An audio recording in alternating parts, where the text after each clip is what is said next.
absolutely exhausting, frustrating, draining, positive, maybe inspiring, a little bit hopeful, devastating, and 100% Chelsea. You ain't so tough with that bad boy talk. I'ma get it how I'm living, I'ma walk the walk. Outline my lines, I rap through thought. Yo, what's poppin', people? Welcome back to Football Therapy. Aston Villa 2, Chelsea 2. Chelsea nearly complete what should have been an absolutely sensational comeback, having what would have been the winner in stoppage time ruled out by what can only be described as a very soft foul that the referee looked at and was happy with, but his little mate in VAR had to say, go and look at that. And as soon as they look at the screen, you know they are going to rule out the goal. In today's video, we're going to speak about this game, a peculiar tactical innovation from Pochettino to invert Marc Cucurella into the midfield, which actually made a huge difference. The players showing heart, and ultimately Chelsea being the better team away at Villa Park, a top 4 Premier League team, which at the moment is a big feat for us. This is the most peculiar iteration of Chelsea I've seen. You win 6-0, you lose 5-0, you get slapped up in the first... We didn't even get slapped up in the first half. I think in open play, generally, we were the better team. In fact, I want to show you something. Take a look at this image here. This is from SofaScore. This is an attacking momentum or attack momentum graphic here. And as you can see, Chelsea are the bluey purple colour and the home side, Villa, are green. It's all Chelsea. This is Chelsea attacking the Villa goal in both halves, not just the second half, which of course we did a lot of. Of course, we started badly, but if you look at the rest of the first half, we dominated in attacking momentum, and we started with a comedy own goal as well. We're going to speak about it all, ladies and gentlemen, so thank you. Welcome back to Football Therapy. We're going to get into it all here. Pochettino looked like he was going to explode at the end. Thanks for joining me, of course, back at the desk today. We should be in the office tomorrow at studio, so thank you for subscribing. Hit the bell if you choose to. Thanks for liking and commenting and all that good gear. First of all, on the subject of a very frustrating VAR ending here, I have to reference the Chelsea women. Commiserations for losing the semi-final in what can only be described as a UEFA Lona scam. Like, Emma Hayes said it's the worst officiating she's ever seen in any Women's Champions League game. I can say it's not far off. I think Buchanan got sent off for 2 yellows. I think the second one's so soft. It shouldn't be a sending off. The referee, when Ian Wright, an Arsenal legend, is tweeting how it's like a disgrace for a Chelsea player, you know it was an absolute nonsense.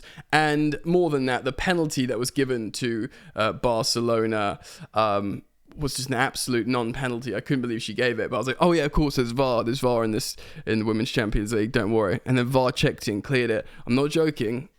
I don't really do this at all. I just turned the TV off. I felt disgusted for the women's team, and it's a effing disgrace all over again. UEFA, and the referee, she was laughing as well. So look, I wanted to reference that absolute disgrace, and I feel so bad for Emma Hayes, her last game at Stamford Bridge at Chelsea, and she deserved better. On to Villa Park then. Yes, so, Villa have got a few players out, but they've still got John McGinn, Ollie Watkins, Rodgers, who's in good form, Leon Bailey, who's in sensational form this season, nearly double digits for both goals and assists, Tielemans, Douglas Luiz, Pau Torres, Konza, Matty Cash, Luca Dean. They got a few players out, but they've got that's the team that's got them into the Champions League. That's their Champions League qualifying top 4 team. We have 12, 14 players out, something absolutely ridiculous. Had you looked at our bench today, it was... I'm going to read you our bench, okay? So we had Disasi, who came on, and Cesare Caicedo, who came on. Other than that, we got Bettinelli, Kurd, Achimpong, Gilchrist, Dyer, Washington, and Tariq George. It's all the kids. It's nice that Pochettino's given them a chance to be in the matchday squad, but my word. And then obviously you look at the Villa bench. They got Diego Carlos, good defender. They've got John Duran. We're looking apparently to buy him. They've got Moussa Diaby. They got, loads of other players. Clement Longley, Callum Chambers. These are all like high-profile names. Do you know what I mean? So we've got a much bigger injury list. We started playing a 4-2-3-1 against their 4-4-1-1. And within, look, what was it, guys? It was like the friggin' It was the 4th minute. It was a Mark Cucurella own goal. Now, it's a little bit unfortunate. I believe it's John McGinn sort of like standing on him and the cross is whipped in. But it's a top... I know he's not centre-back. Sometimes he plays left centre-back. But a top centre-back doesn't put them in a position where the ball can come off him like that. There's a sense of... I like Cucurella. He's obviously... There's something endearing about him. Like, he's trying hard. He's concentrating. And later in the game, he was very, very positively effective. And we've got to talk about that in a bit. But that's just not good enough. I'm sorry. Like, it was like... In the box... Cucurella is a good footballer. He's come... I think he hails from La Masia. I might be getting that wrong. Still, he's a technical, good footballer. Spanish footballer. But in the 18-yard box, he's a bit of a...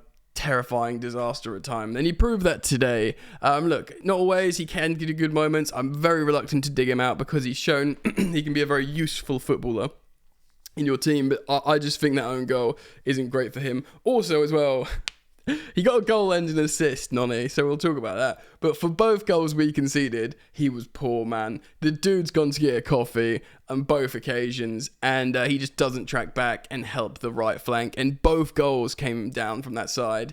And Trevoh Chalobah was kind of completing a back three at the time with, Thiago Silva and Benoit Badiashile. Yes, and anyway, that the goals came from there. So we had a back four of Cucurella, Benoit Badiashile, Thiago Silva, and Trevoh Chalobah. Trevoh Chalobah being our in-form centre-back defender, which is ironic considering he's first on the chopping block in the transfer market.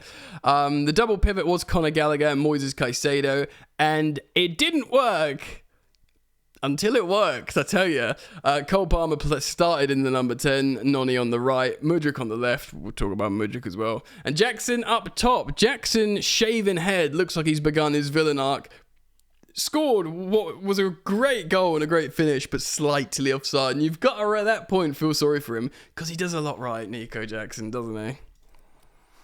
So that's how we lined up initially, and later on we only had two substitutes, which was Caicedo and Thiago Silva were injured, so Disasi came on, and it looked like Disasi had scored the winner. So we have the comedy own goal in the 4th minute. We're really under the cosh for the first quarter of an hour, actually, and I showed you again, well, I've got rid of it now, the momentum graphic, but from there onwards, we were in the game, even though I know that they scored a second later, which was totally against the run of play.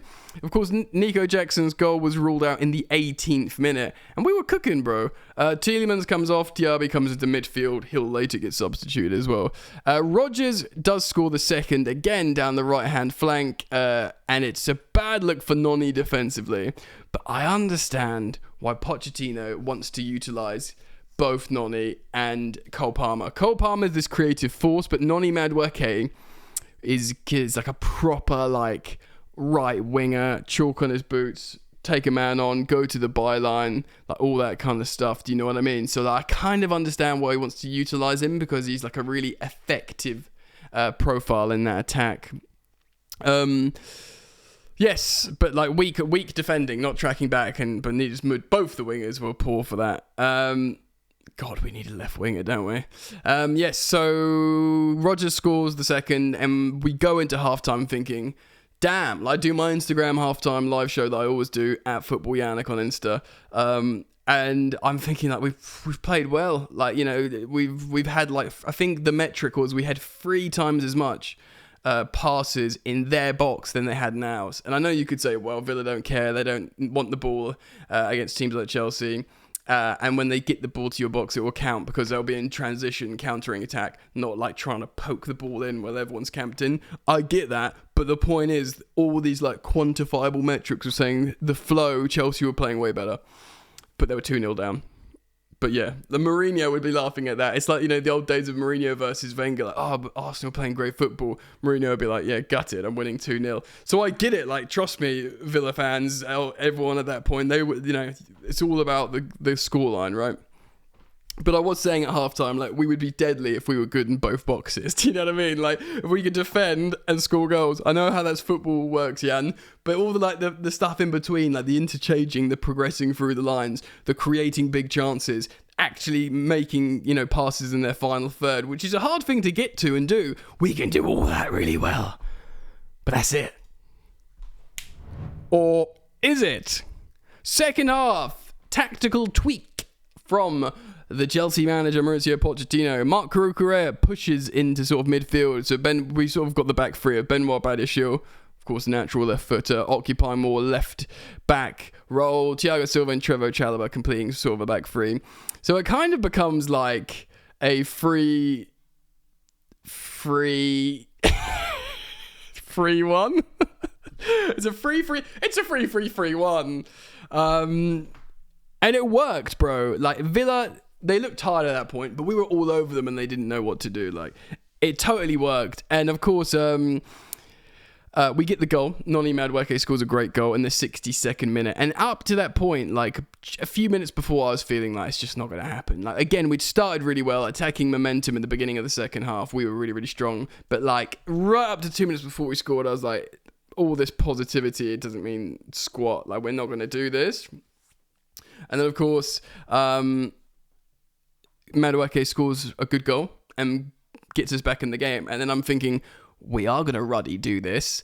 It takes another 20 minutes, but Madueke passes the ball to Gallagher, who whips on it. Gallagher is not left-footed, is he? And he curls in a blinder with his left foot. And he had a great performance in the end. And with this like tactical change with Cucurella going into the midfield, I'm looking at his heat map now. So yeah, he played a lot of left back, but there's a lot of it of him just to the left of the centre circle as well. So he really did invert, and he didn't just invert making runs. He stood there, like he like hung out there. That was like, right, I'm gonna chill. This is where I live now. I'm playing as a midfielder. Not always, and later on in the game as well, when we scored the goal. And when we scored the equaliser as well, which was in the 81st minute, the aforementioned Conor Gallagher screamer, he sort of returned to left back, or probably actually like the left wing for overloads. He was like hanging out in the left wing. Just hit my cactus. But yeah, the goal doesn't come to pass. Of course, there's more changes from Unai, who's bricking himself. Mudryk gets booked. Thiago Silva gets booked from doing a tactical foul, and Thiago Silva looks like he pulls his groin slightly. So Disasi comes on for him. Mudryk comes off for Caicedo. And yeah, I'm just looking here. There's been Badiashile and Madueke were booked right at the end in the 90th minute, the 100th minute. The 90th minute, yeah, and that's good English, isn't it? And the 100th minute, I've turned off, and that would have been after at full time. But yes, it was the goal in the 97th minute by the Monaco boys, who have caused so much heat of late, and a lot of it from me as well. Badiashile at this point playing a sort of left back, Cucurella does, sort of left wing inverting as well. Plays the ball in, Disasi finishes it, heads it in, I believe, and it should have been a winner. Maybe I'm being a bit blue tinted. Badiashile's behind him, he's looking up, he sort of shoulder barges him. I think it's soft. Pochettino lost his mind on the touchline. He couldn't believe it was ruled out. I think what Pochettino would argue is the ref had a good look at it and he made his decision. So, don't get involved. I think that's... I haven't seen Pochettino's comments. He'll be talking now as I record this. So, that's kind of what I imagine he'd say. But, yeah, pretty hard. But I mean, I don't think we'll qualify for... We might get Conference League, but it would have been a great comeback, and it's further demonstration of what is immense spirit in these youngsters, especially the second half of the season. The whole second half of the season, they've sort of gained this new resilience where they come back late in games and prove, that they can do it. Granted, in 120 minutes against Liverpool, they lost it, but later in that game, they should have won it. They've got this spirit, Chelsea, this young Chelsea, where they don't shrink unless they're getting touched up 5-0 by Arsenal. But later on in games, they come back and they believe. And we've got a lot of late winners, actually. And it just frustrates you that if we don't have these dumb, idiotic defensive moments, then we'd be an absolutely excellent team. I know that's ifs, buts and maybes, but then we'd be an absolutely excellent team. So let's talk about performers. Georgi Petrovic in goal. I know he made a couple of saves, but he's not the one. He's not Chelsea number one. I don't want to dig him out. I don't think there's any benefit of that. He costs $14 million from the MLS. He could be the second choice cup keeper. he was never bought to be the number one. I know his camp were very, very confident that he could shock a few people. But yeah, for me, I've seen enough. I don't like him at his near post at all. He reminds me of like David De Gea. You remember David De Gea was like an amazing shot stopper, and Hugo Lloris as well went for a phase. But they just go this phase that you can just get done it in the near post, and it's just because forwards will do that in the Prem all the time. They try and catch you out in your near post, and yeah, I know he was unsighted for the second goal, but still, he's not the kind of goalkeeper I back to save that.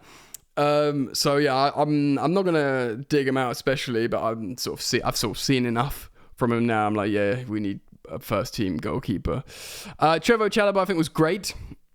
And he's obviously been very professional and deserves plaudits. Whatever happens with Trev in the summer, if we have to sell him because we're screwed financially, it'll be very sad. But it would be nice if we sold some other guys. But yeah, I think he's been excellent. Thiago Silva had a couple of good moments, showing his age a little bit on recovery, getting a card. Badia Shiel. He's this guy. I have no idea what to think of this guy, because before, when we first bought him for a few months, it looked like we signed this wicked centre-back. And then ever since, I've been convinced that he's just not the one. He's just not this quality. And again, look, he got booked. I feel like as well he got booked at the end in the argument. I just feel like, I don't know. Because obviously we're not being really intelligently defensively coached. And I feel like I'm going to give Pochettino credit for this in just a moment. But without the ball, we've largely been terrible. We can't have too much revisionism after positive-ish results. But so you can't necessarily judge a centre-back holistically when systemically you're poor defensively as a team, because it's kind of like not their fault. Do you know what I mean? So I feel like that, firstly. But yeah, I thought he was okay. Cucurella, like I said, I feel like he's not blameless in that own goal he scored. And I feel like he's frantic. But I tell you what, I do think he's a useful footballer. And when he kind of occupied the midfield and was starting from midfield positions and then reverting out wide, I think it was a game changer tactically for us, genuinely. So I'll say it now, Pochettino deserves immense credit for that tactical change. People have rightly criticised Pochettino many times this season for different things, but also he's been praised for setting up against big opposition and big times. But this is a really important demonstration from Poch that he can change something in game to change the turn of the tide. And I think it's important to praise Pochettino for that. Gallagher, great. If we sell him, I'm out. I mean, look, more and more I'm just thinking like, even if Gallagher's not a starter for Chelsea, because I'm not 100% sold that for Chelsea to become like the best team to win the Prem, I don't know if Conor Gallagher starts in that side. We're obviously Conor Gallagher starts on this side, but like way beyond. But even if we get that good, you still want him. You still want him in your squad. He genuinely cares. He's a good leader. He chips in, he works hard, and he will always have a shout for starting if he puts in the work. You just don't want to lose him, basically, so we'll be very sad if we lose him. Man of the match by a country freaking mile, Moises Caicedo. He won it on the broadcast as well. The TNT to watch on? Was it Sky Sports? Anyway, point being, he was incredible. He's demonstrating now why he is he's the record signing in the Premier League, because he's young and he's obviously he's got these moments like N'Golo Kante where he's got that telescopic leg tackle where he always gets the ball, he's always like running around, but he also is playmaking and his spatial occupation, like his knowledge of where to occupy space is just insane. He's going to be the best central defensive midfielder in the Europe eventually. He's that good. Palmer good, not great, but yeah, coming off not playing, I think maybe had illness or something. Noni good, goal and assist. What else can you say? He's obviously Noni has nothing to prove as an attacking force as a right winger. But for me, like he needs to just step up his responsibility on tracking back, because we're so flawed defensively on that right flank when he plays. He's just not into it, and he's not weak either. Like he'll be strong, like, holding up the ball sometimes. He's just go and show that strength in our defensive third. And Jackson, I think Jackson was good. man, I think it was good. He scored a great finish, rightly offside, but not by a country mile. It was by like a couple of inches, but it was a great finish. And apart from that, he didn't get booked again, which is his new trick. He never gets booked anymore, and he played well generally, so he deserves credit. Mudryk was the weak link. You have to say it's sad. No Raheem Sterling available. He should have played. It doesn't actually say why he was out of the squad here. He's not injured. Maybe something to look at. But Raheem Sterling, Mudryk can. I'm going to die on this friggin' hill. He's got moments. He's fast in transition. He's scored an absolute wonder goal this season, taking off Conor Gallagher. That kind of intuition, robbing it off your teammate when you know you can score a super goal. That's like Eden Hazard stuff. Do you know what I mean? You need that. He's got it in him, but he's just, again, I'm going to sound like a broken record. He's just so far off it, the way he's coached, And that's not a dig at Pochettino. I mean, his whole career, he's just not tuned for this yet. Still got time. He's 23. A couple of years, he can mature into something very, very effective. But we need right now, ladies and gentlemen, what do we think? 3 points would have been massive, wouldn't it? And robbed at the depth there. I'm feeling pretty happy about it, though. Just need to defend. The rest of the season is learning about what we have and what we need, and this is another valuable lesson, The players that we're trying to sell, Chalobah and Gallagher, like two of our better performances, but Caicedo is looking like something very, very special. So let me know what you think. Comment down below. Thanks for joining me. I'm going to try and wind down my brain now. And just keep it locked to Football Therapy. Love you, your guys' support. Peace.